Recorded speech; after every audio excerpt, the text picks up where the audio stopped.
All right, everyone, welcome back. This is Beneath the Helmet, Season 4. This is episode 114. I'm your host, Arjuna George, former fire chief turned podcaster, author, and coach to the fire service. Today, I'm joined with a former PE teacher, USA weightlifting coach, a brand new author, firefighter, father of two, which is extremely important in this episode, as well as a husband.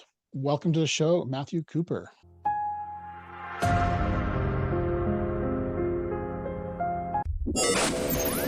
It's time to ignite your soul and unlock your full potential. Join us on Beneath the Helmet, the podcast exploring firefighters' health and wellness. Hosted by retired Fire Chief Arjuna George, our podcast is the perfect place to start your journey towards becoming the best version of yourself. So come on, let's join the conversation and find out what sets your soul on fire. Welcome to the show, Matthew Cooper. Thanks for having me, Chief. You betcha. So tell our listener a little bit about who Matt Cooper is and kind of what brought you to where you are in your life today. Just a little snapshot. Yeah, so currently I'm a firefighter at Windsor Severance Fire Rescue in Northern Colorado. I am a member of our dive rescue team, peer support team. I'm the lead of our peer fitness program, and I also currently serve as our union president. But prior to that, in a previous life, I was a high school PE teacher for about 9 years, as well as a USA weightlifting national coach. It was kind of my side gig from my teaching job. But where my true passion was coaching my athletes to compete in the sport of Olympic weightlifting, and got to travel around the country. Doing that, worked with athletes from the more casual practitioner who just kind of wanted a nice athletic outlet to the very serious competitors who were vying for spots on international teams to national medalists, things like that. So that was a super fulfilling endeavor of my life.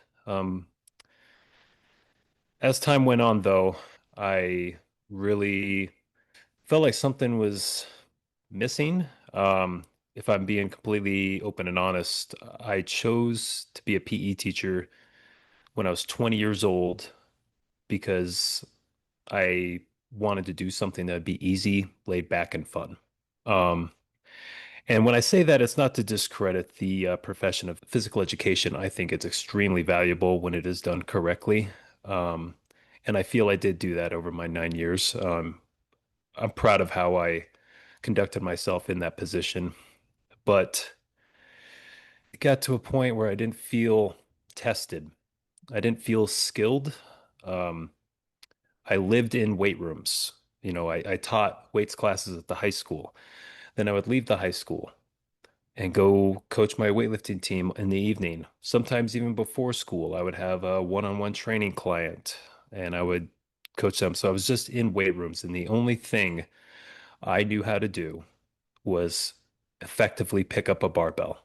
That was my only skill set, and it started to bother me. And as I said earlier, I felt untested. Like I didn't feel like any decisions I made had any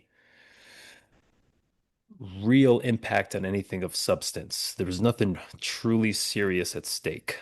Um, and I wanted that. Like I wanted some pressure. I wanted to find myself in harsh situations and see how I responded. I wanted to learn new skills.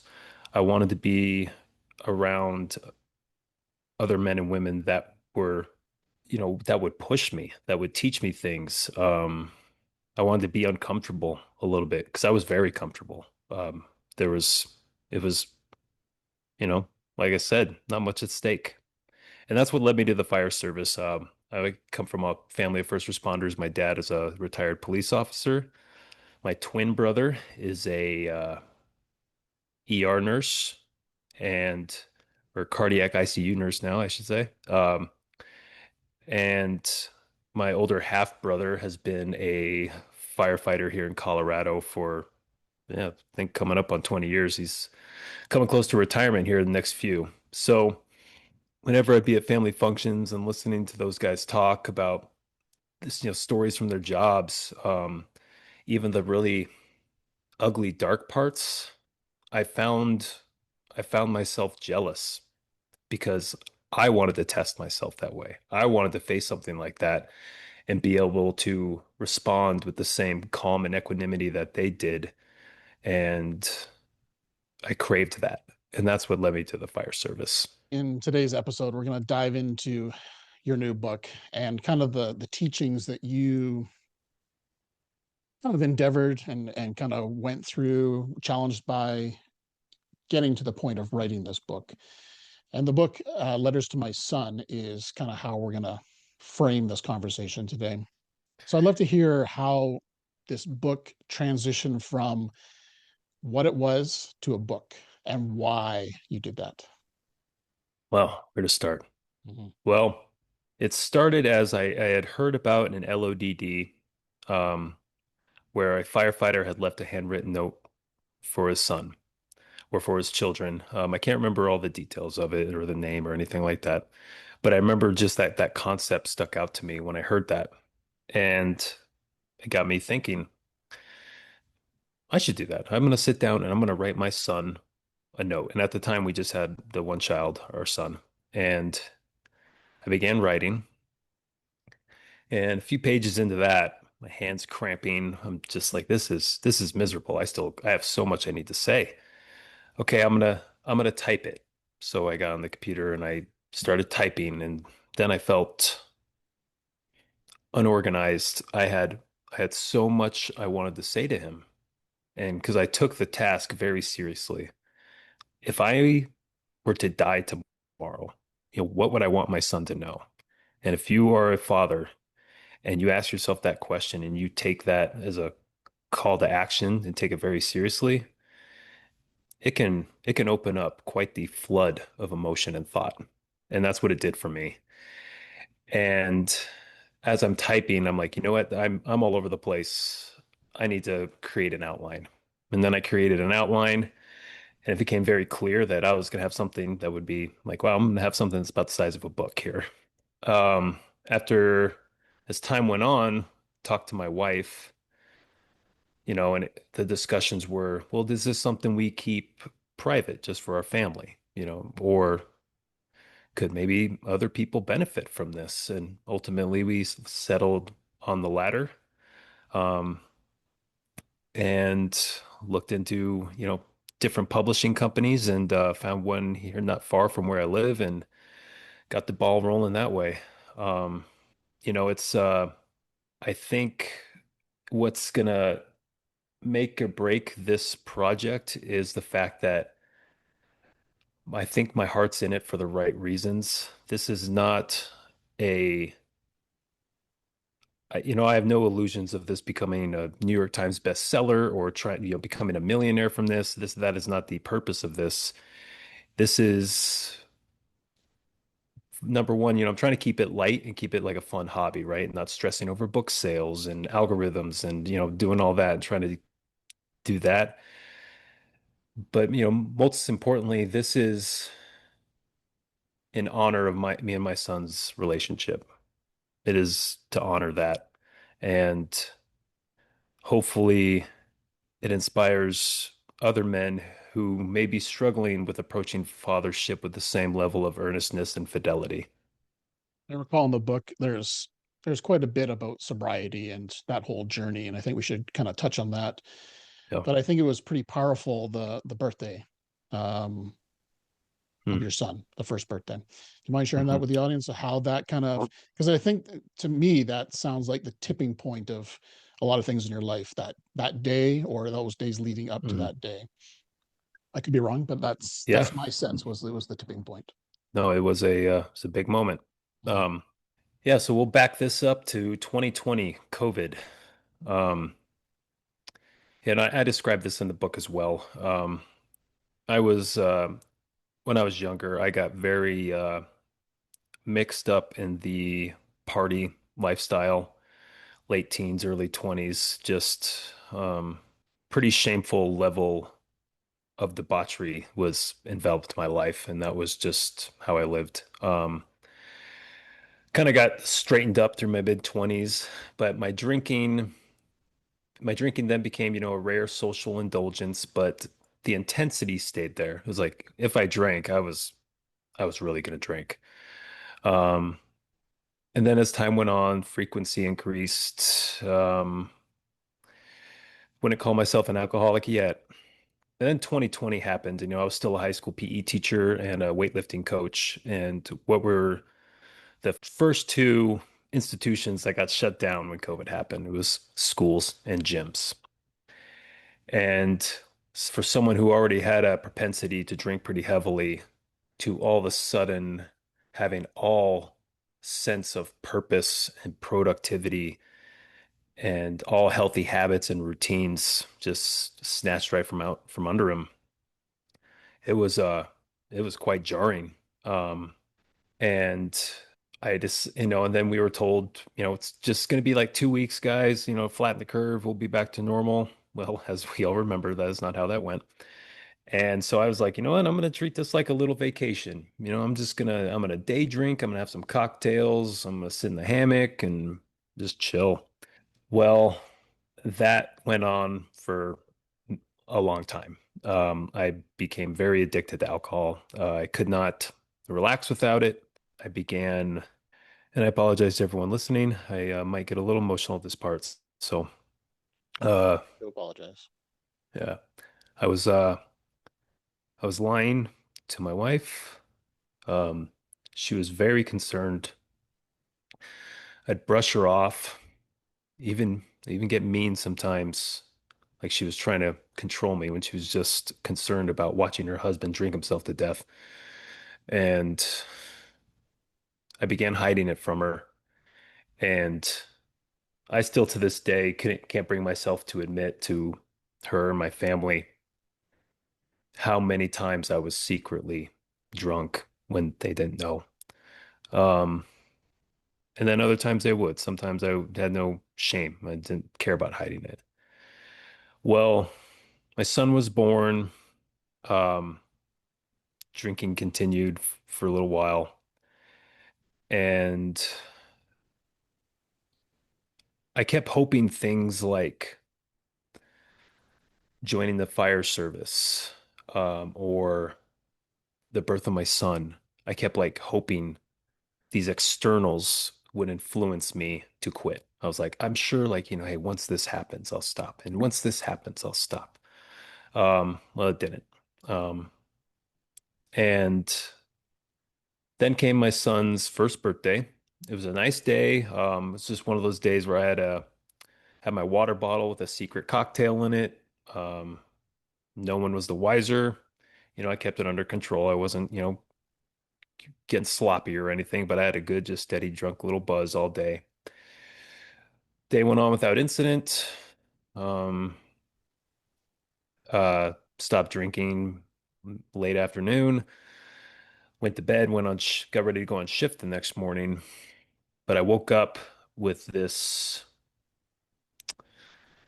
um, unnamed source of dread, just almost panic attack level, just horrible feeling. It's an experience I'd had once previous in my life, which I describe in the book, and it had reappeared again. And however, it was the first time I went through something like that. I had no answers. I was completely clueless of what to do. It was one of those emotional mental health crises that um just had me completely searching for answers the first time. But this time, I knew exactly what I needed to do. I woke up and I was just like, oh, well, I'm done drinking. And I, to this day, don't know how I came to such a concrete resolution that morning, but I just knew. I was, just that when you truly like understand something, sometimes you can't really describe why or how, but it's just this intrinsic, ineffable thing that I just knew. And I have not had a sip of alcohol in 3.5 years, and it has not even once been hard. I have not missed it.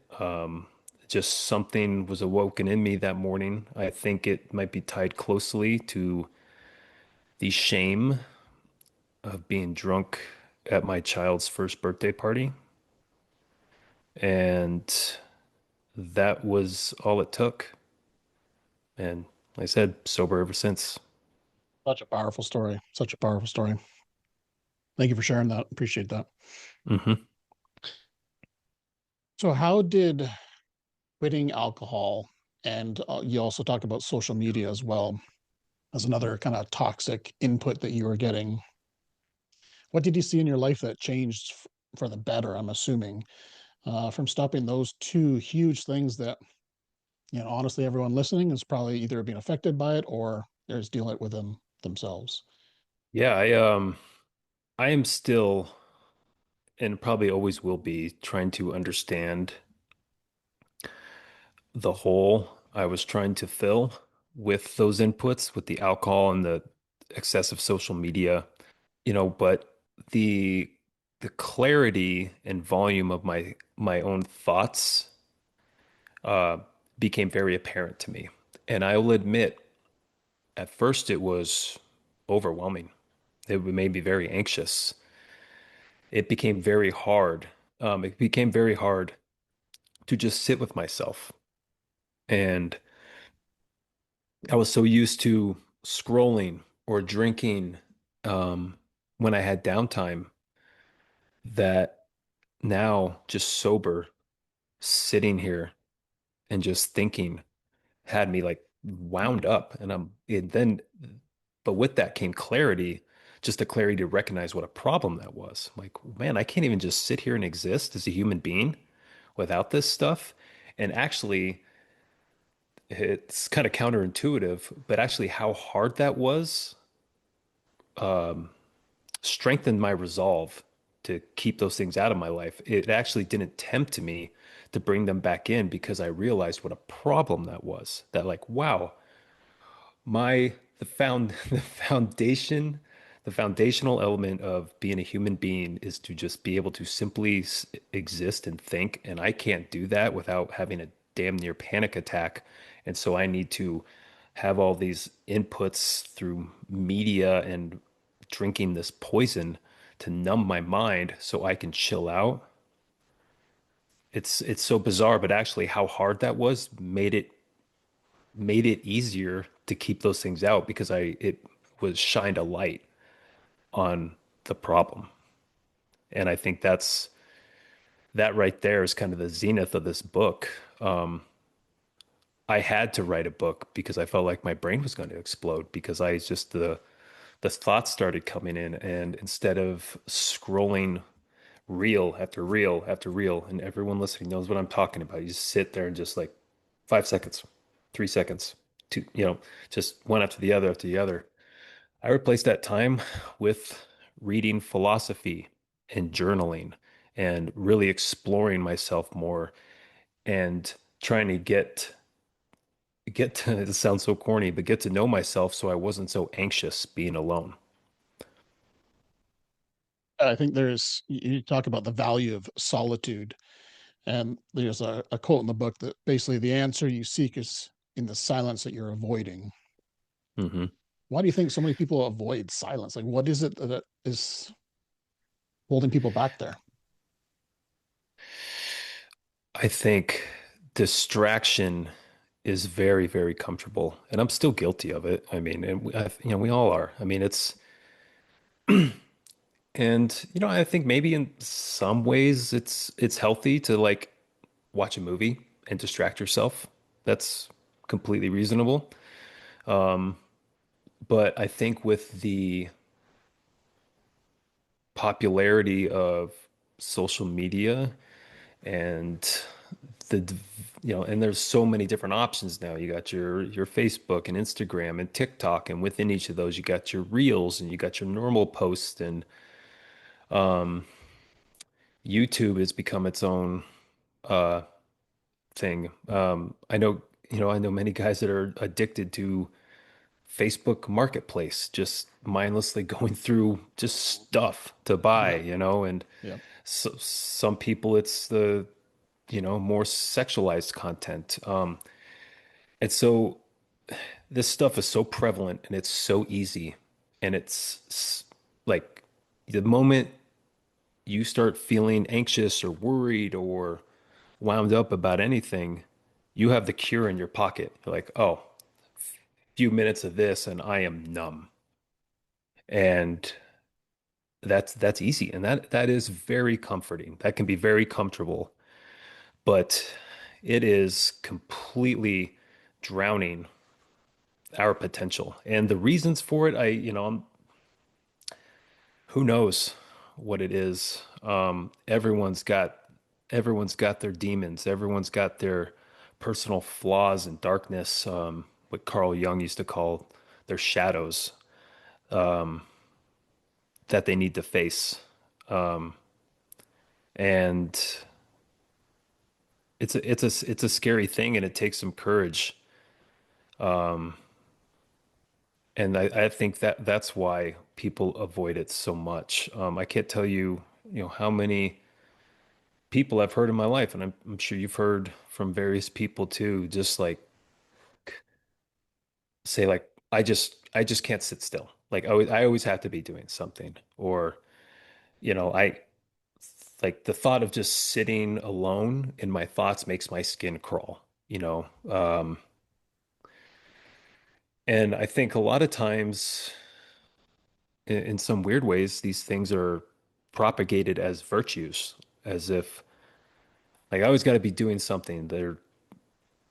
It's like I said, propagated as the virtue of work ethic and productivity. But you're hiding behind something.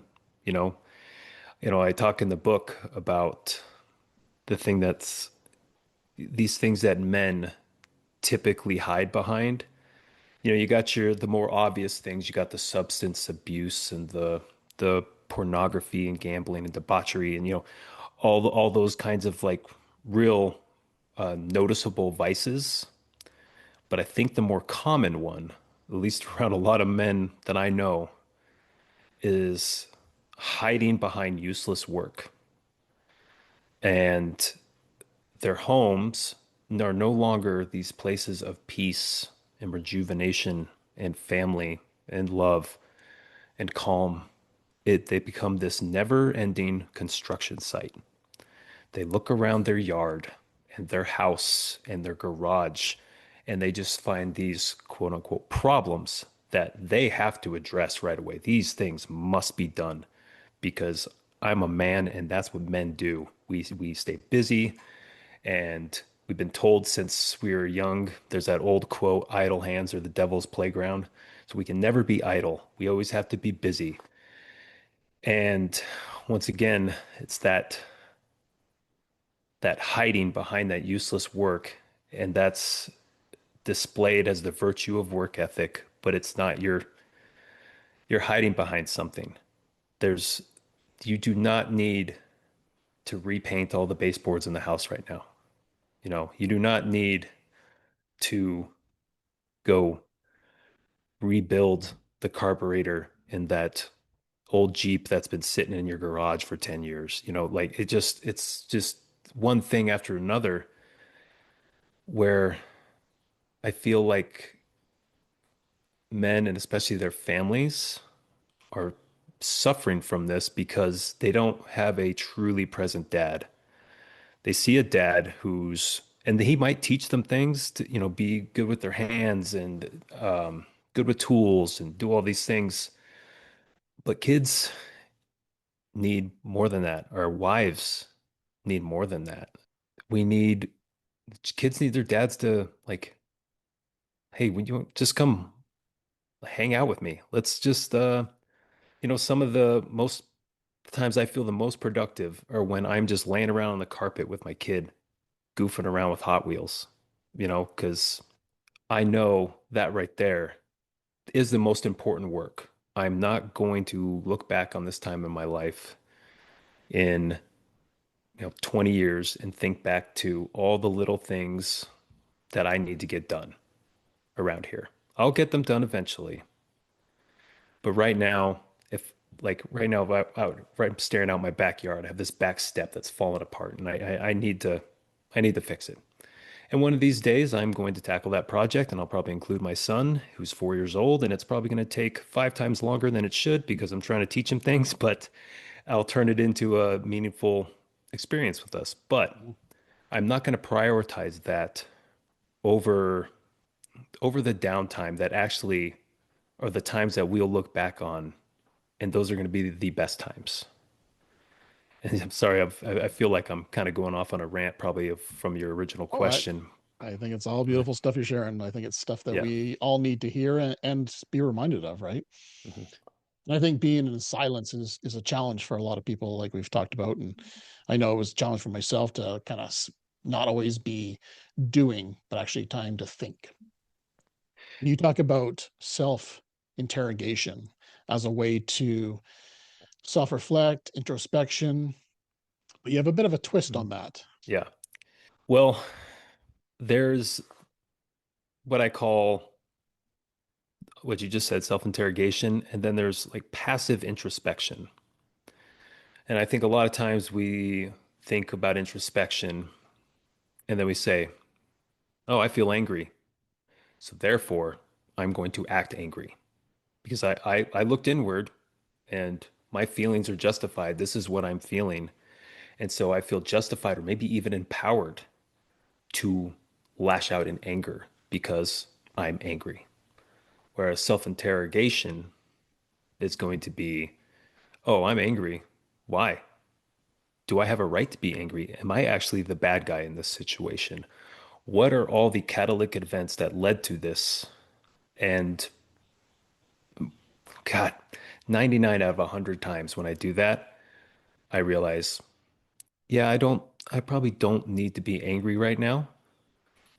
Maybe actually my anger is masking something else. Like for me, for example, when I get embarrassed, I mask that with anger. So I'll start getting really mad. But when I back it up, I'll just simply think to myself, okay, you just got embarrassed because, I had an argument with my wife and she made a really good point and it made me feel stupid. Or um, I made a mistake at work and on the training ground and I got embarrassed by it and I start getting mad and I start thinking about everyone else's fault. Like, well, if this guy had done this and this, like, no, I got embarrassed because I made a mistake. And that's my problem, no one else's. This has been super helpful with my 4-year-old. For anyone who's gone through this phase of being a parent, he's starting to push. He's starting to test me. Um, and it's led to more conflict between him and I, um, more discipline from me than we're used to. And that's been hard for both of us to get used to. And as a dad, it starts to get to you. You're like, man, I just feel like it's just one negative interaction after another. So, what I need to do is find ways to mitigate this. There are certain things that require a firmer hand from me, and I need to be up to the task, and I can't cower from those things just to keep things comfortable and nice around here. I need to address those things. But what are the things where I am getting angry with him where I don't need to? And the kind of prompt I've given myself is, okay, is this misbehavior that needs to be corrected, or am I just annoyed? 4-year-olds is, I love my son to death. Obviously, I wrote a book for him, but 4-year-olds can be annoying. They ask a million questions. There's always noise. It just is, and that's okay. But that's my problem, not his. I cannot be angry at a 4-year-old for acting like a 4-year-old. That's He is acting in accordance with his nature. That's like me being angry at the seasons changing or the sun coming up. It is completely natural for him to be acting this way.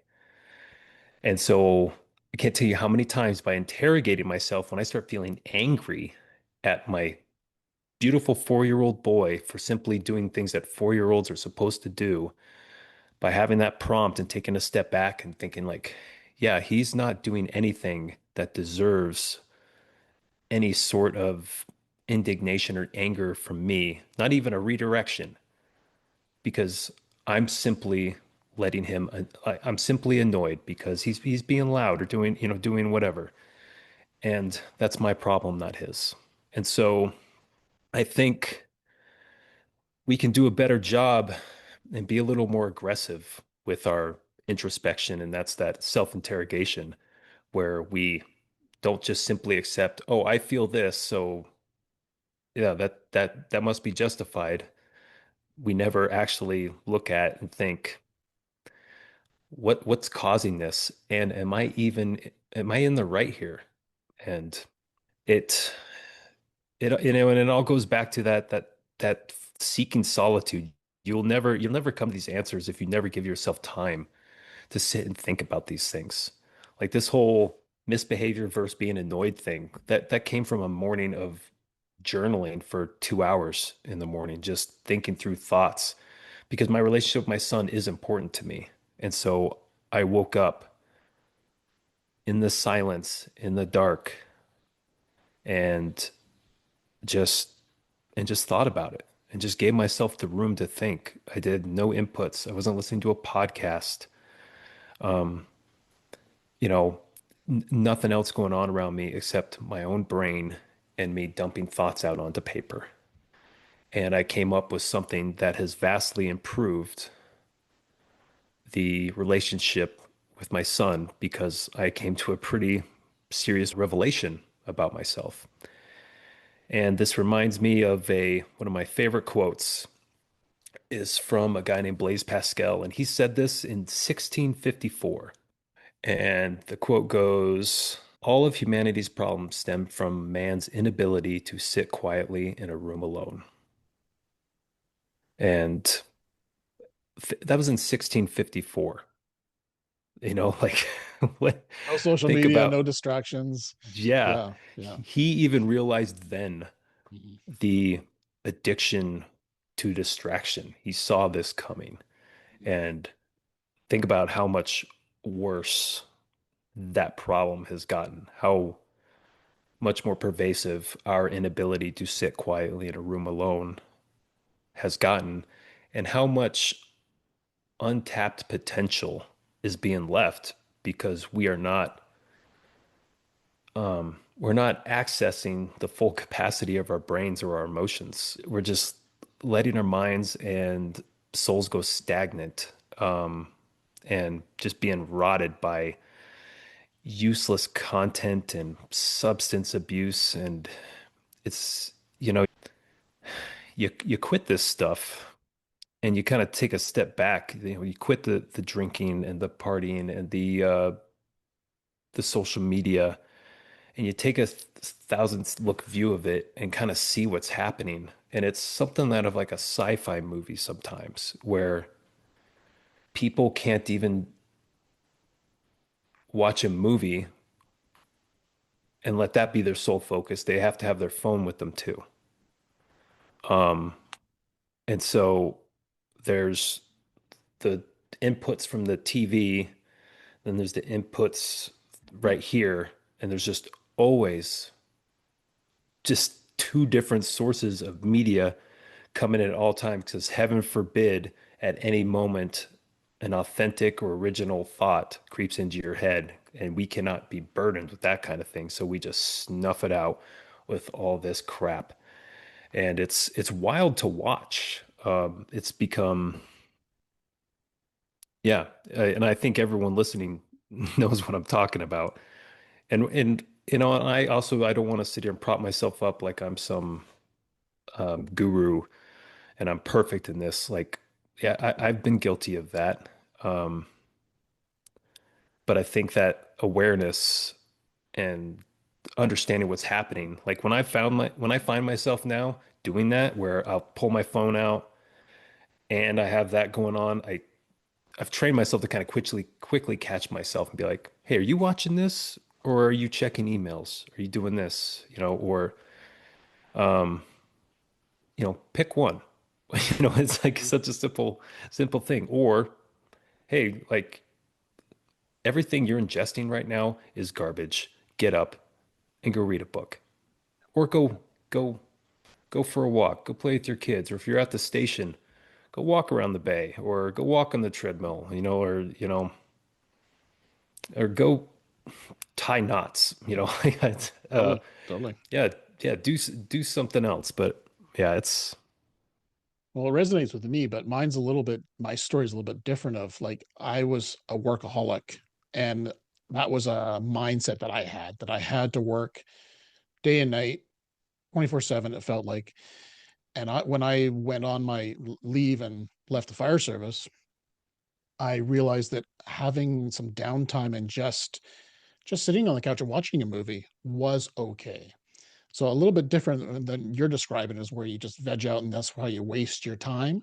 For me, that was a way to, okay, I'm allowing myself to not work. I'm allowing myself not to continually learn every second of the moment. I don't have to learn every day.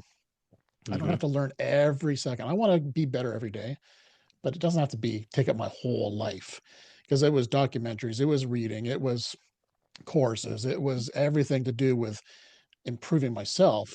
But the whole time I was doing that, I was losing a lot of myself in that, right? hmm Yeah. yeah, that sounds very familiar. Mhm. Um, yeah, and I hope, as I talk about these things and I try to get this point across in the book, like these things like scrolling social media, I mean, I think there are some things in my personal opinion that are very, quite frankly, evil and unhealthy about it. But I think also there's some harmlessness to it, and there's nothing wrong with vegging out every once in a while. And like you just said, yes, there's nothing wrong with watching a movie. Like for example, I just promised my 4-year-old on the phone, hey, when I'm done with my podcast, you come home, we're gonna sit down, we're gonna watch Madagascar. It's his favorite, so we're Awesome. gonna watch Madagascar. Um, I just think the problem is with the accessibility to these things. So instead of sitting down and watching a 2-hour movie where you're just invested in that movie and lost in that story, when we are just, it's just reel after reel after reel after reel. And then we get on this side tangent. And then while we're doing that, there's the news in the background and it's telling you about every awful thing happening to the human race currently. And then you're sitting here with just mind numbing like crap and you're just getting brainwashed by companies and influencers. And it's just that's where we're what we're talking about here. And in a similar vein to what you were just talking about, something I've had to coach myself out of was when I trying to, like you said, give myself permission to chill like that. Um, because I found myself anytime I found myself craving something or enjoying something, I got in this mindset of like, whoa, wow, you want that too much. That's a vice, and you need to get rid of that. So I started not giving myself any grace to enjoy little things like, you know, because I was craving to let loose on my diet a little bit and eat some gummy bears and, watch Madagascar, like giving myself like it's okay to enjoy things. It's okay to, like you said, that really spoke a lot to me to not improve or learn. And so I've actually given myself a rule. I'm always reading a book. There's always a book that I am working through. I never have a book that I'm not currently reading. But I've told myself to alternate. I'll read a book that's more serious content, philosophical, meant to improve or make me question. And those things are typically a lot more work. But then after that, I'm like, okay, I'm going to read something fun. Right now, I'm currently reading a book it's a historical fiction called Gates of Fire. It's about the Battle of Thermopylae. If anyone familiar with that, the movie 300, that battle. Um, so it's a historical fiction, and that's my fun read because not gonna, it's not forcing me to look inward and, get me uncomfortable and make me question things like philosophy does. And so that's a bit of a reprieve for me. I'm reading a story. Um, so yeah, you're not to hijack your point, but that spoke a lot to me. Well, your whole story has spoke a lot to me as well because I can relate to a lot of aspects of your journey and what you're seeing in people, and I can either see it in myself or I can see it in people I'm surrounded with, right? So it's helpful for me to listen to this as well. I'm curious, was there any aha moments sitting in silence for you? Like, is there something that really stood out for you? Is like, wow, this is changing my life. Hmm. You know, the first the first letter in the book is titled From the Soft Morning Light. And what that is about is the years I've spent waking up early, sitting on the couch under an incandescent bulb, fireplace going in front of me. And I did this anytime I was home, I would do this. Wake up at like 5, sometimes 4:30 in the morning and wake up and read and reflect. Because there's something that's so in the morning that's there's so much clarity. You haven't been Your mind hasn't been sodden with the events of the day yet. There's nothing calling for your attention. Because at 4:30 in the morning, there's nothing that needs I need to do at that moment besides sit and think. And so that whole letter from the soft morning light, I go through some things that have been the most impactful on me and like kind of epiphanies or concepts that I came to understand. You know, first one that we've kind of talked about a lot here is creating space and time to just think and be with yourself. And in a career like the fire service or just first responders in general, this kind of stuff is makes us uncomfortable. It's too mushy, it's too emotional. But this concept of finding beauty and simplicity, of being able to listen to piano music while laying under a tree in your yard. Okay. These things like that. We don't do stuff like that. Um, like, in the fire service, we are taught to constantly push and conquer and achieve and work, and we're always doing things.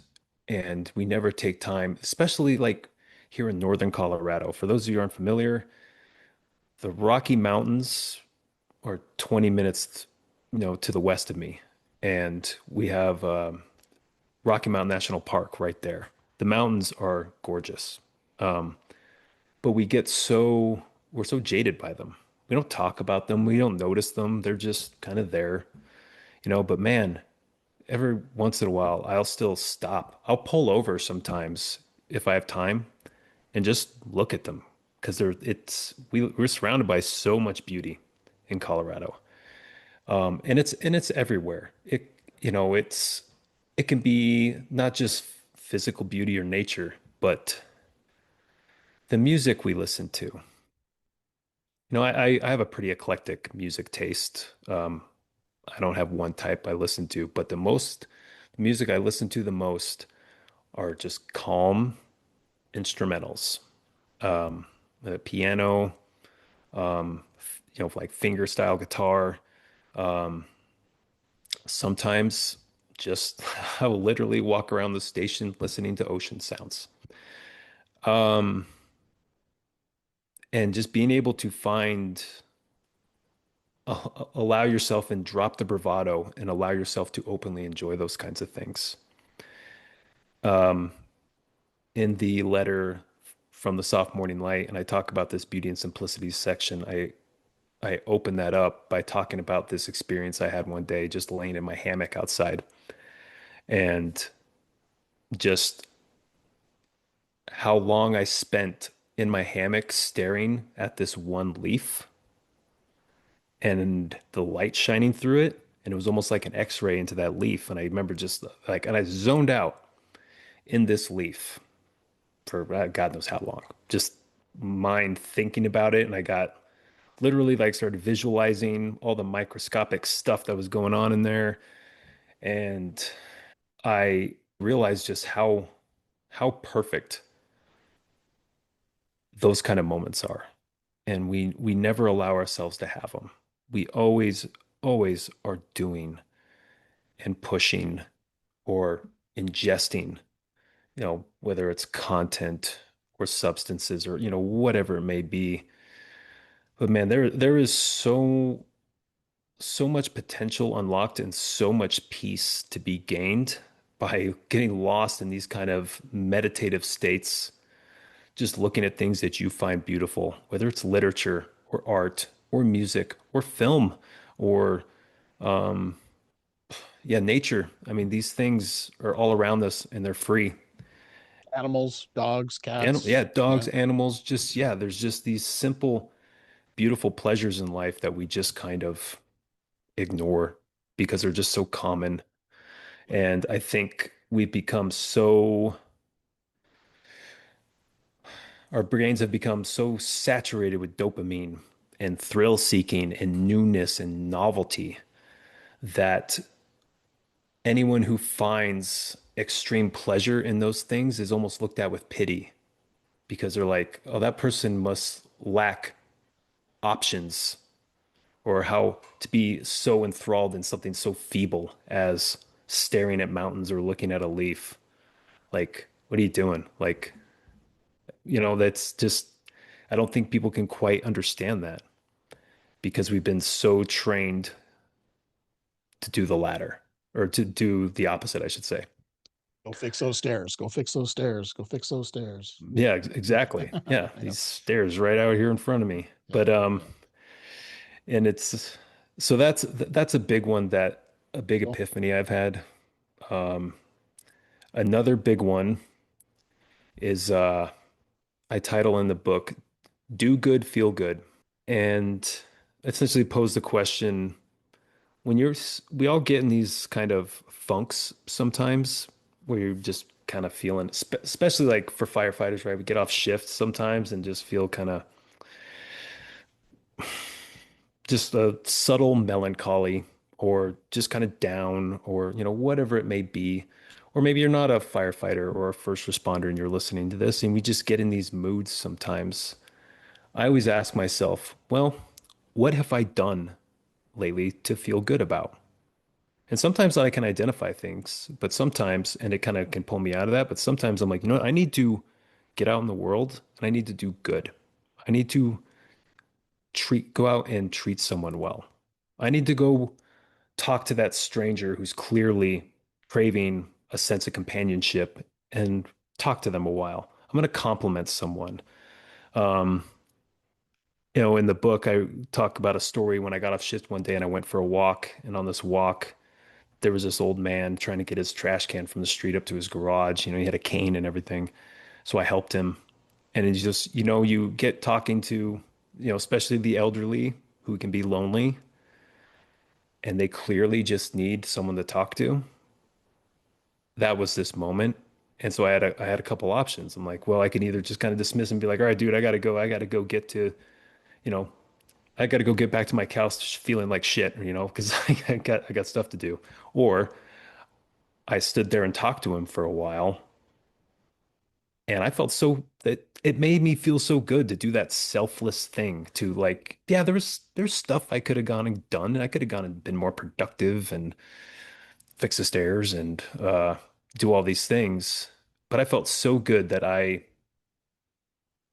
took that, man, me and that dude probably sat there and talked for like 20 minutes and he just regaled me with every story you could think of. And I like to think that, man, I hope I made that guy's day. And then, shortly after that interaction, I went to the grocery store and there's this one at the grocery store by my house. There's this mentally handicapped man who's always bagging the groceries. And on this particular day, because I've had this realization of how much better I feel when do good, when I'm kind to people, when I make people feel good, I could have gotten out of that store a lot quicker going to the self checkout, but I went to the actual cashier um, because I wanted to go interact with this man who's typically treated with impatience. He can be a bit chatty, um, and but purposely sought him out because I wanted to tell him what a great job he was doing. And man, you should have seen this dude light up. Man, he started telling me all the strategies for packing groceries so the bags don't rip, and how busy it can get on the holidays, and how much pride he took in like being able to keep up with all the busyness of those times. And it was once again just a moment where it made me feel so good to make him feel good, to get out and just be kind to people, compliment people for no reason, um, you know, do something spontaneous and romantic for your wife, uh, surprise your kids with a trip to their favorite park, or my son, I'll randomly buy him a new Lego set and be like, hey, dude, let's go lay on the carpet and build Legos all afternoon. Just these little surprises, just these little deposits of goodness. And it brings me to a quote from Leo Tolstoy, um, where it's very simple. In order to live in goodness, try doing it. And I think, such a powerful and simple philosophy. And I think that's right there.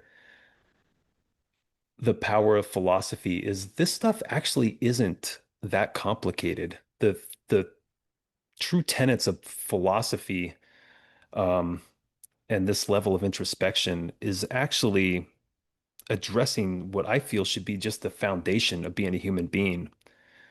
But we're we're missing that. One of my favorite visual models of any concept, from nutrition to fitness to leadership. And now let's pretend there's a pyramid of being a human being. I love that model because it clearly outlines priorities and what should come before what. And I feel like in so many facets of life, we're trying to skip the foundational things and get to the peak of the pyramid. So, like, let's look at fitness, for example. The peak of the pyramid, the tiny little sliver that comes after all the other foundational elements, is supplements. And that is probably the number one question I get about fitness from people, is ask me what supplements to take. I'm like, you are skipping so many things here. Um, I have a whole letter about leadership in the book. During the foundation of that is self-mastery and self-leadership, but we're jumping all the way up here to talking about tactics and leadership, tricks of the trade, and all these things, but we're skipping that important work of self-mastery.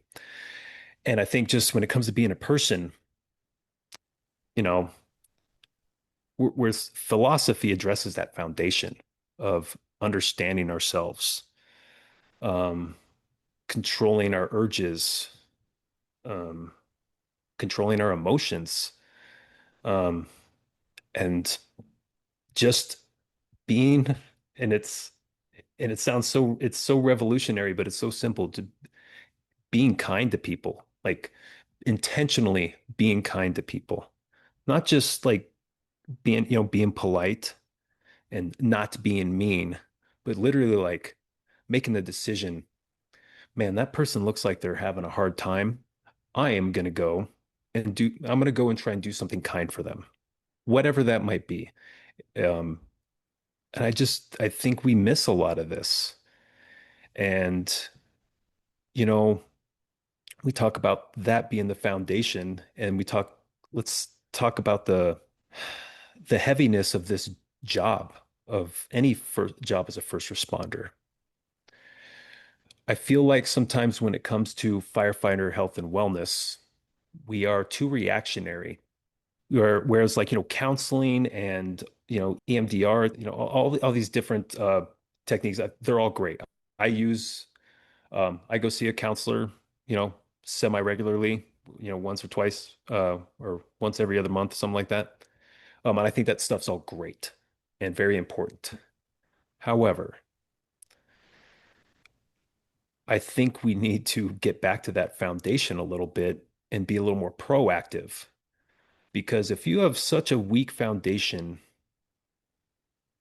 as a human being, an emotional, thinking human being, where you have not done the work to strengthen those aspects of yourself, and then all of a sudden you run that call, the one that just wrecks you, the one that gets in your head, the one that breaks your heart, the one that is going to live rent free with you for the rest of your life. You get that call. How do you expect to handle that? How do you expect to bear the weight of that when you're standing on such a weak foundation? Because now all you're doing is you're playing catch up. Now you're like, oh God, like I have nothing to fall back on. I have no internal architecture to manage this. So now I need to go to counseling and try to now you're a total um, reaction mode. Whereas if you can take time to build that foundation of emotional intelligence and a sense of purpose and sense of meaning in your life and who you are and what you stand for and what's important. If you can do that work when the unexpected stress and trauma and tragedy of this job befalls you, you have much firmer ground to stand on. Me, that's almost a better definition of resilience than the classic bouncing back. Hmm. To me, that is resilience. If you got that self leadership nailed down, dialed in, you are going to be much more resilient when you're taking care of Hmm. yourself internally, emotional intelligence, like you said, just Hmm. who you are as a person, comfortable in your own skin. You are going to be much more resilient, right? Yeah. So as we kind of come to a close here, I actually wrote this down because I want to make sure I get it all. Looking back, at yourself as a young man who maybe felt lost, purposeless, maybe even broken feeling, what do you think he needed most that he didn't understand at the time? And throughout your book, you talk a lot about discipline, purpose, fatherhood, sobriety, service, and becoming a better man. What do you think you needed to hear that, or you didn't quite understand at that time? Anything that pops up for you? Yes. A man needs purpose outside of himself. Um, that without realizing it, I lived solely for so many years, solely for my own amusement and pleasure. When I was feeling good, I misinterpreted that for happiness and fulfillment. And that is those are some meager means of nourishment to live on. Um, Feeling good is just that, a feeling, and those are fleeting. And so you're just constantly chasing the dopamine hits and the feelings. It can look like alcohol abuse, the social media. It can look like um it can look like a ton of different things, like constantly going on vacations or constantly seeking newness and novelty. For example, I have an excerpt from my book that I was actually hoping to read on this very topic. The man who is driven by service to something greater than himself can better withstand life's adversity because his purpose is unaffected by his own suffering. His purpose is always there to guide him through the toughest of times because those who depend on him still remain, regardless of his own pain or struggles. However, a man whose life is centered around his own entertainment and leisure loses his purpose while suffering. Pleasure and suffering are mutually exclusive. They cannot coexist. So when the tough times befall him, he is purposeless and lost. All of his energy is focused simply on feeling good again, and those around him can feel and see the truth. He is only out for himself. So I know for me as a young man, that's where I was. And so when I wasn't doing something that felt good, I was distraught and unhappy. And I'm like, okay, well, I need to find the next thing and I need to find it quick that's going to make me feel good. And I think that's where a lot of people get caught up in this, on this treadmill of vice and dopamine is we don't take time to truly find fulfillment, meaning, and purpose in the service of others. And when I say service of others, that can be your community and the people you serve as a first responder, or it can be your wife and your children. And there's a lot of there's a lot of cynicism and I feel nihilism in the fire service. We are very cynical people. Um, I hear a lot of I hear a lot of negativity. Um, and I think we were talking about that proactive approach to firefighter wellness. And I think something we could be much better at is finding not only trying to mitigate the negative things of this job, but truly recognizing and accentuating the beautiful parts of this job. The opportunities that we have to be in the service of others in their worst moments, even if it's just a lift assist, right? And like that can be someone's just darkest moment. How they're stuck on the floor of a bathroom and can't get up and they're, you know, covered in their own excrement and they're naked and have to call a bunch of strangers to come pick them up. I mean, that's and that's not that's not fun for anyone. However, if we take a moment to really think about what led that person to that point, they once had a life where they had a beautiful house, a fulfilling career. They they were once surrounded by a family that loved them, but now they're dumped in a nursing home and falling on the ground and can't get up in the bathroom. We can be that small moment of light for that person, however brief it might be, whether they recognize it or not. And there's there's so much meaning to be had from putting our sacrificing our happiness and comfort in the service of others. And it extends not just to the people we serve in the fire service, but our families. And there's a story that, my son, when he gets older, will kill me for sharing, but here we go. I'm going to share it. There was a moment not too long ago where my son started feeling kind of sick. He had a tummy ache, and we were hanging out in the living room, and he suddenly just ran to the bathroom and said, "Daddy, Daddy, I gotta poop." And so he ran in there, and then I heard him call me in there, and I heard this shakiness to his voice that I only hear when he's really afraid. And I can only think of three times in my life when I've heard him like that shaky fear in his voice. So I ran in there immediately.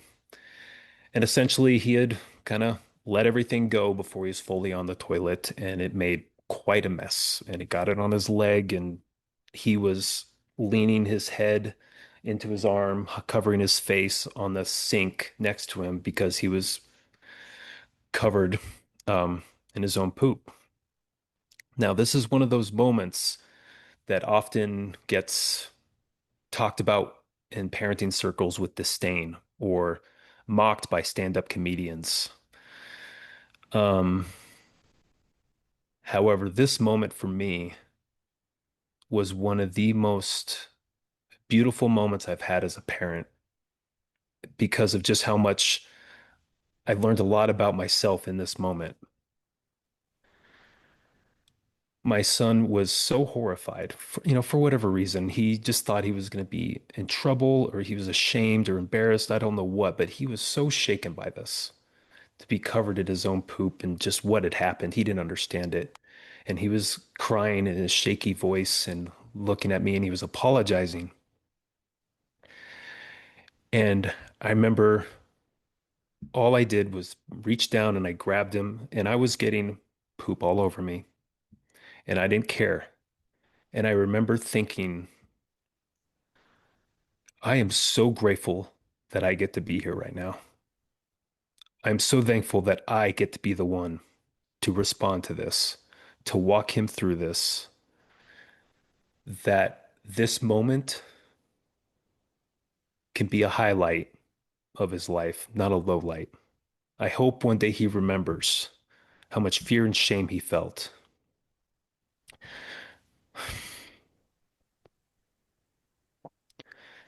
and that his dad didn't care how much poop he got on himself, that his dad just wanted to love him through it.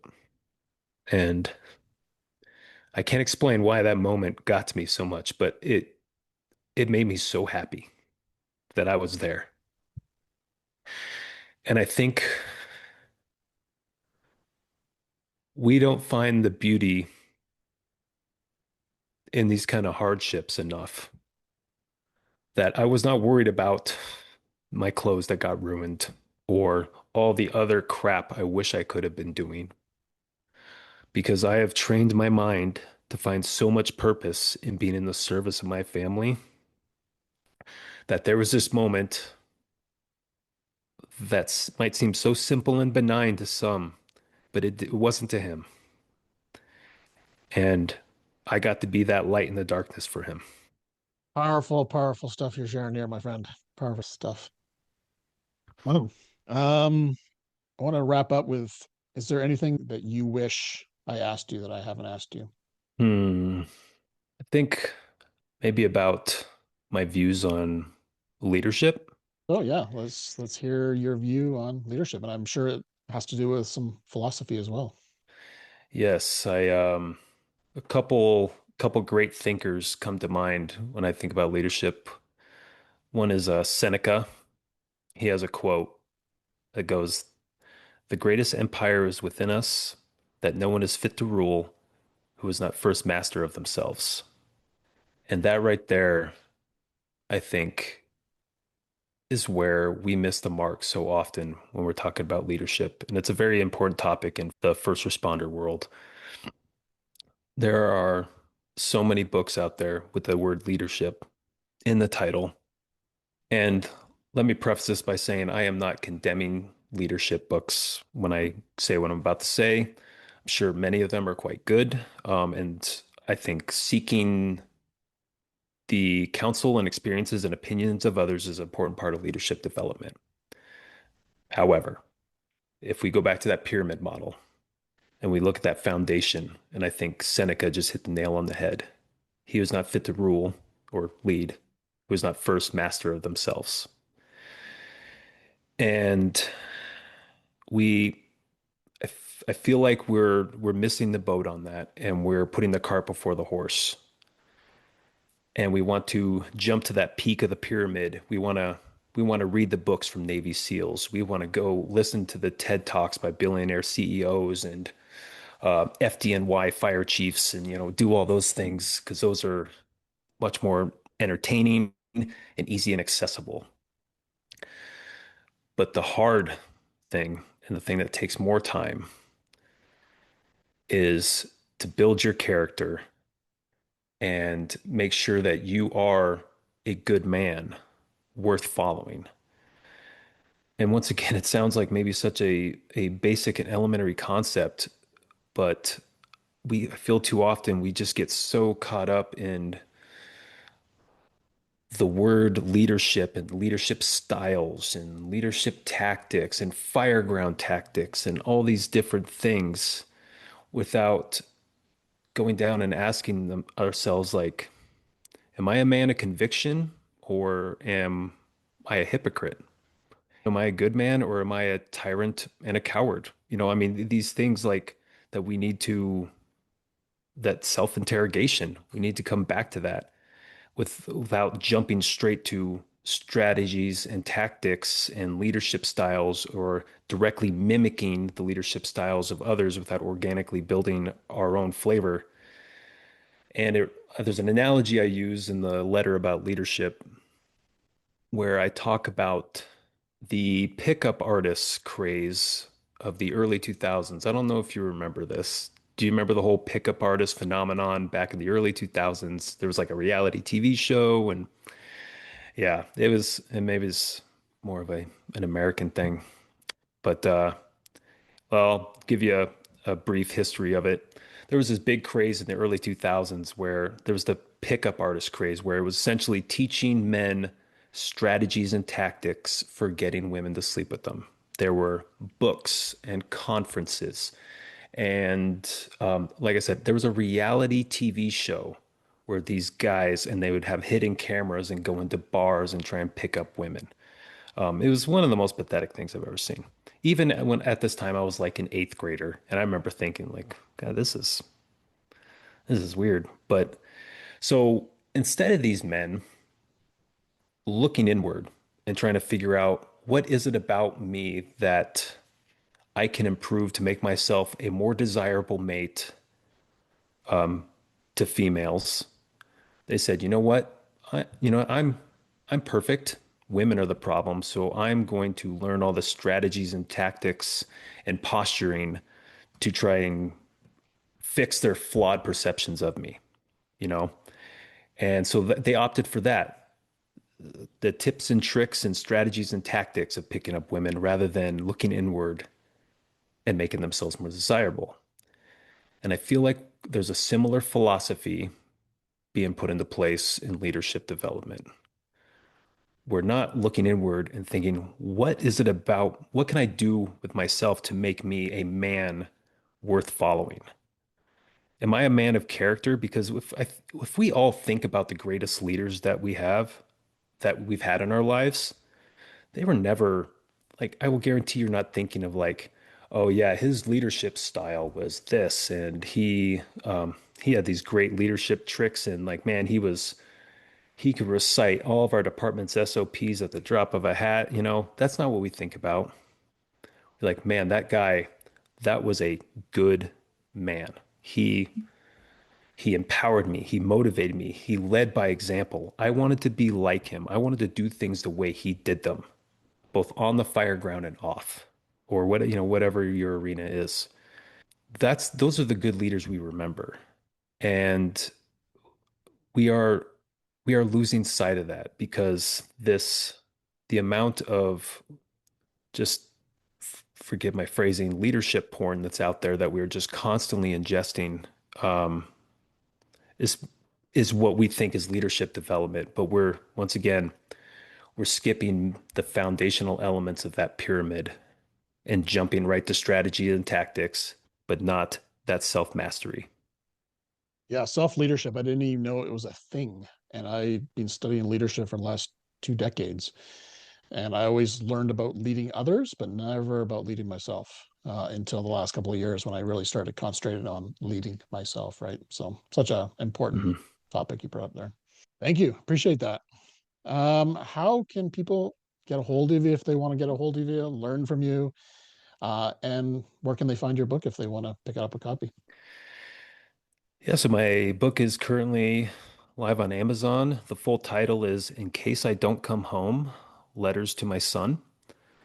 Um, yeah, like I said, you can pick it up on Amazon, live on Barnes and Noble as well. Um,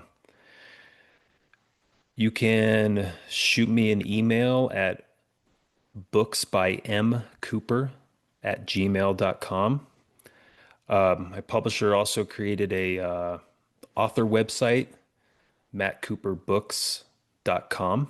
I've actually started a blog there that'll be updating periodically whenever I feel inspired by a thought, and we'll put it there. Um, there also links to my book on that website as well. Cooper Meditations. I can see it now. And I hear you have a second book in the works. um, yeah, so when I started this book for my son, it my when I started it, we weren't sure if we were going to have a second child yet. Well, now we do, and so it's very motivating now to be like, well, I can't just write a book for one of them, so As of right now, I do think I'm going to stick with it. I've always wanted to go write a novel, go the fiction route. And so that's going to be a much more challenging, I think. But I'm already having a lot of fun with it and letting my creative juices flow. Beautiful. Well, I'm sure people will be looking forward to reading that as well. Matt, I can't thank you enough for being so open, vulnerable, authentic. You're a true human as a firefighter. You're a man. You're a husband, a father, a human before firefighter. And I want to thank you for kind of highlighting that and sharing that with the world. So Mhm. thank you for doing that today. My pleasure. Thank you so much for having me. You bet. All right, everyone. Hopefully you enjoyed this inspiring kind of words of wisdom episode with Matt Cooper. And be sure to check out his book if that kind of interests you. And yeah, just share this with any father, up and coming father you might know, because this really could change how they show up in the world as a father and as a human. All right, everyone. Hopefully you enjoyed this great show. And until next time, stay well. All right, that's a wrap. All right. I can't believe how fast that hour went.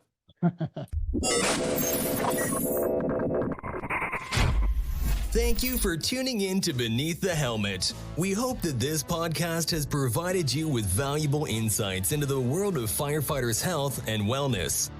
Remember, caring for your physical, mental, and spiritual well-being is crucial to achieving optimal performance. Join us next time on Beneath the Helmet for more inspiring conversations. Until then, stay well.